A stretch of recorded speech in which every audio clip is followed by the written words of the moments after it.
His wife was still sleeping when he came down. His mother was in the kitchen, wiping things. The knapsack was on the table, next to a bowl of apples. He opened it and saw a bottle of wine, a flask of coffee, packages wrapped in oilcloth. The duffel with his clothes lay on the wooden settle. For a moment he looked at her back as she pumped water into the big pot sink and watched it drain away. He approached and touched her shoulder. She stiffened. "All right then, Mum," he said. "I better be off. I'll write to you when I get to the depot." She caught him at the door, threw her arms around him and held him close, her head on his chest, as though listening to something inside. When he began to wriggle, she straightened, held him by the shoulders, brushed back a lock of grey hair and gazed up at his face through tear-blurred eyes. "Oh, Fabrice," she said, "you do realise, don't you? You're being a right daft cunt." He laughed. "Oh, Jesus, Mum. Well, at least you're talking to me again. Look, there's still time. You don't have to do this." "Come on, Mum, don't start that again. I've got to. I took the money, didn't I? You don't have to do anything. Do you think he would? For you? What do you fuckers like?" "Mum, you just need to say you've got a fever. You can spend the next week in bed with Marie Claire. I'll be nice to her, I promise. I'll even bring you meals up, if you like." She lowered her voice and spoke as though persuading an infant to take another spoonful of soup. "How bad would that be? Just a week. And if you want to go, still fine. I won't say a word." He gave her a squeeze, then squirmed from her pinion. "Alf's waiting outside. I better, At once she was back on the attack. "Bugger Alf. What's he got to do with anything? He can sit there till the day of judgment for all I care." He took an apple from the bowl. "I don't want to keep him waiting. He's doing me a favour." "Favour? You don't have to do things just because someone tells you to. I know that's not what they teach you at school, but it's true all the same. Nobody will think any less of you." "I'll write when I get to the depot." "How long's that going to take? The bloody war will be over by the time I hear anything." "I don't know. Look, don't worry, it'll be fine. I'll turn up, I'll do a bit of marching, I'll never see a Prussian. I'll come back in a couple of months, everything will be fine. We can have a laugh about it later, eh? Oh, God help me, I raised an idiot." "All right, young man, ready for the fight, are you?" Alf called when he saw Fabrice leaving the house. Fabrice nodded, threw his bags on the cart, stopped to rub Julienne's nose and feed her the apple. "Funny kind of honeymoon," Alf opined after they'd been clopping along for a while. "Oh, better fighting with the Germans than Mum. Might have a chance with them." The sun had been up about an hour, but the land was covered in a low oatmeal mist. There was a circle of charolais under the Tango oak. Fabrice turned to watch as the cart passed. Half were lying, chewing cud. The rest cropped the grass, their café au lait flanks glossy with dew. One lifted her tail and pissed endlessly. "We got the planting done anyway," Alf said. "You'll be back to pull them, I hope." "Yeah, if I'm really unlucky." Grasshoppers hissed in the grass. A red kite circled. "We see a bit of the world anyway. You'll be with the Zouaves, I expect."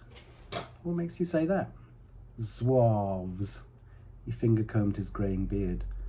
"Zouaves. Funny word, that. You'll get to wear one of those hats, won't you? The red ones. What do you call them?" "I'm not sure. Tarbooshes, I think." "Tarbooshes. That's another good one. Tarbooshes." By the time they arrived at Auvers, the mist had burnt away and the sun was beginning to smart the back of his neck. When they passed into the shade of the houses, everything seemed dark, as though evening had fallen. Marie Claire's place had most of its shutters closed, but the living room window was open. There was a pot of red geraniums on the windowsill, the sound of sawing from somewhere. "Want to stop and say your goodbyes to your in-laws? You can spare 5 minutes?" "No, you're fine. Said our farewells last night." "Sure? Might be a drink in it. Let's just get on with it. Your wish is my command, young man." At the Chaponval, Platak was standing at the door with a broom in his hand. He leaned against it and came out. Alf tugged the reins. Julienne stopped and licked the spot on her breast where the collar rubbed. "So this is it. You're really off then, are you, Fabrice?" "Yeah, going south to join the regiment." "Oh, I miss you. Poor Marie Claire. One night in heaven and nothing for months, eh? Ah, don't worry, we'll look after her. Well, if you wouldn't mind. No more than 5 cream cakes in any one evening." Platak left. "I'll do my best, but no promises." He reached up to shake Fabrice's hand. Have a good time in Berlin. Tell me what the German girls are like. Much the same as the French girls, I imagine. Like the one I just married, for instance. I'll tell you what the beer's like if you're interested. Ah, you're a good one. Well, don't stay away too long. We'll do a pig when you get back. Invite the whole town. I can't wait. Fabrice lifted and replaced his canotier. Alf nodded, flicked the reins to set Julien in motion. They clopped by walls and hedges. At the west end of the town, they passed a pair of blue gates that guarded a large white villa set amid poplars, some way up a hillside. There was nobody about. Do you think Venere will be at the station to see you off? Alf asked a few minutes later. I doubt it, unless he wants to make sure I catch my train on time. Alf hawked and spat. Doesn't seem fair, really, he said at last. Fair? What's that when it's at home? Alf dropped the reins and pulled a clay pipe from the left pocket of his leather waistcoat, drew a pouch from the right and set about filling it. The road descended into the groove of the Oise. The trees leaned over them. There was birdsong and a damp, pungent smell, mud and wild garlic. Columns of midges spiraled in the slants of sunlight. Remember the last time we went to town, back in May? Yeah, I do. That was a good one. But go back when we do the winter crop. You might see that Ellen again. No, I doubt it. Anyway, I was a carefree bachelor then. Now I'm a family man, weighed down by cares and responsibilities. Ah, you're lucky. Not a man in town hasn't dreamed of being weighed down by Marie Claire. All right, Alf, you smoke your baccy and keep whatever thoughts you might have about my wife to yourself, eh? Alf clapped him on the back. Ah, Patak was right about you. The valley path broadened into pasture, quartered by wheat and clover. A few kilometres later, the houses thickened and presently became a town. You going to do anything with the rest of your day?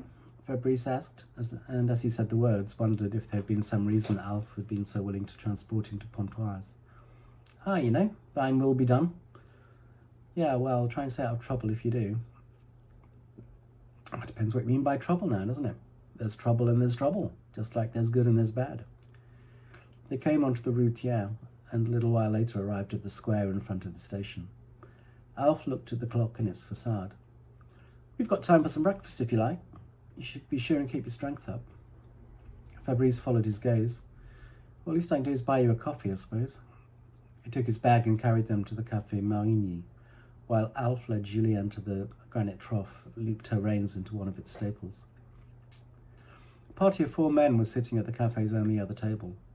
One of them called to him as he approached. You're off to be a soldier too, are you?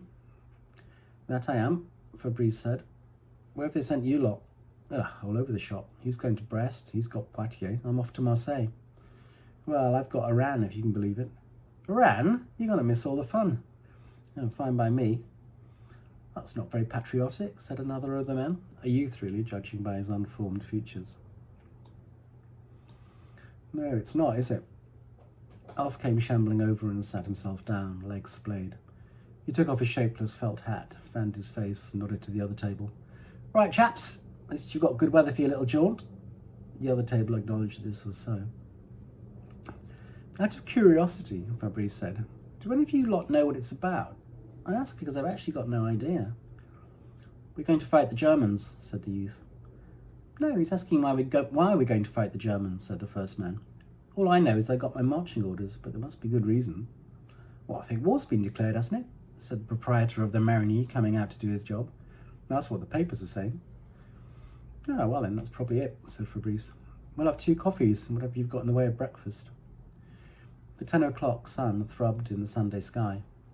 Dusty little balls of sparrows skittered around their boots. The Église Notre Dame began to ring carillons. A family walked by, mother in brown crinoline and black facings, father stiff-collared below a shiny new topper, then 4 ducklings in sky-blue dresses, white collars and cuffs. The sight prompted a theological query from the other table. Whose side do you think God's on, then? Well, it puts most in the plate, I'd say, Fabrice said. So theirs, probably. He nodded at the family. I'd say it was whatever country built the most cathedrals, Alf said, knocking out his dottle on the heel of his sabot. Stands to reason. Well, Napoleon said it was whatever side's got the biggest battalions, commented the first man. Don't you think it's whoever's got the purest heart and the righteous cause? Asked the youth. If you think about it, it's really a trial by combat, isn't it, the war? This drew thoughtful looks and nods of agreement. The proprietor brought out a tray of coffees, a couple of omelettes, and a basket of bread. The bell continued to clang in the empty square.